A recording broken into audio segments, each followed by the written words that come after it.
Akola police दलाच्या police भरती प्रक्रियेस प्रारंभ. आज 800 पैकी 610 उमेदवारांनी लावली हजेरी.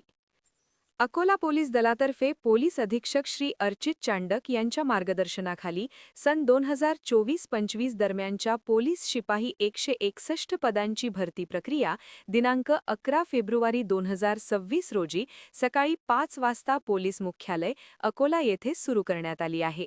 एकूण 161 पोलीस शिपाई पदांसाठी 11,784 अर्ज प्राप्त झाले असून आज 800 उमेदवारांना बोलावण्यात आले. त्यापैकी 610 उमेदवार उपस्थित होते. त्यापैकी 544 शारीरिक चाचणीकरिता पात्र उमेदवार यांनी परीक्षा दिली. त्यापैकी 25 पेक्षा जास्त गुण घेऊन 307 उमेदवार पात्र ठरले.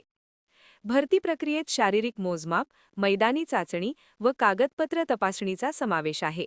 भरती प्रक्रिया महाराष्ट्र पोलीस शिपाही